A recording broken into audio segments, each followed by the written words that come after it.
ഇറാനുമായുള്ള യുദ്ധം വൈകാതെ അവസാനിപ്പിക്കുമെന്ന് US പ്രതിരോധ സെക്രട്ടറി പീറ്റ് ഹെഗ്സെത്ത്. അമേരിക്ക വിജയത്തിനടുത്ത് എത്തിയെന്നും ഇറാൻ തന്ത്രപരമായ ഇടപെടൽ നടത്തുകയാണെങ്കിൽ ധാരണയിലെത്താമെന്നും അദ്ദേഹം പറഞ്ഞു. വരും ദിവസങ്ങൾ നിർണായകമാണെന്നും പീറ്റ് ഹെഗ്സെത്ത് കൂട്ടിച്ചേർത്തു.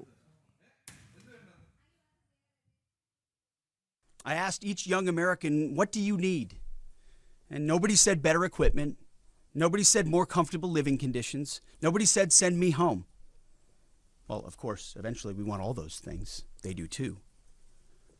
But what those Americans said to me, young and old, officer and NCO, male and female, black and white, was let's finish the mission. Get us even more bombs, bigger bombs, more targets.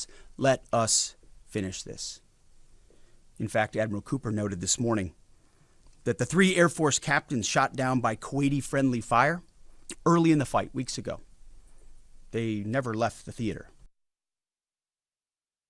കൂടുതൽ international ഡെസ്കിൽ നിന്നും ഐസൻ ജോസ് ചേരുകയാണ്. ഐസൻ, ഈ യുദ്ധം അവസാനിപ്പിക്കുന്നതുമായി ബന്ധപ്പെട്ട് Pete Hegseth എന്തൊക്കെ കാര്യങ്ങളാണ് വ്യക്തമാക്കിയത്?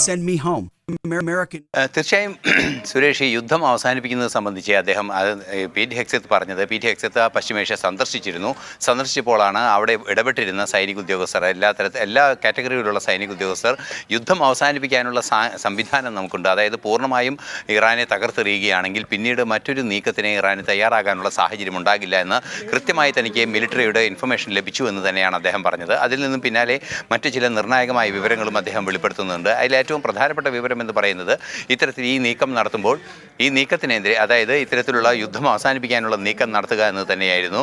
അതേസമയം ഇറാനെ യുദ്ധം അവസാനിപ്പിക്കുന്നതിൻ്റെ ഭാഗമായുള്ള അതിശക്തമായ ആക്രമണം ഒഴിവാക്കാൻ സാധിക്കുകയും അല്ലെങ്കിൽ പൂർണ്ണമായും ആ സംവിധാനങ്ങളെ മുഴുവൻ തകർത്തെറിയുന്ന ഒരു നീക്കത്തിൽ നിന്നും രക്ഷപ്പെടാനുള്ളൊരു സാഹചര്യമുണ്ട്. ആ സാഹചര്യം എന്ന് പറയുന്നത് തന്ത്രപരമായി അവർക്ക് ഈ ഒരു സമാധാന ധാരണയിൽ എത്തുകയാണ് എന്നും കൃത്യമായി പീറ്റ് ഹെഗ്സെത്ത് പറഞ്ഞു വെക്കുന്നുണ്ട്. അതിൽ നിന്നെല്ലാം തന്നെ നിർണായകമായ അല്ലെങ്കിൽ ഒരു അന്തിമ തീരുമാനത്തിലേക്കും അന്തിമ നടപടിയിലേക്കും എത്തുന്ന ചില നീക്കങ്ങളാണ് ഉണ്ടായിക്കൊണ്ടിരിക്കുന്നത്. അത്തരത്തിലുള്ള നീക്കങ്ങൾ ഉണ്ടാകുന്നതിൻ്റെ പശ്ചാത്തലത്തിൽ തുടർ നടപടികൾ ആ ഒരു ബോധ്യത്തോടെ ആയിരിക്കും നീങ്ങുക എന്നും വളരെ കൃത്യമായി അദ്ദേഹം പറയുകയും ചെയ്യുന്നുണ്ട്.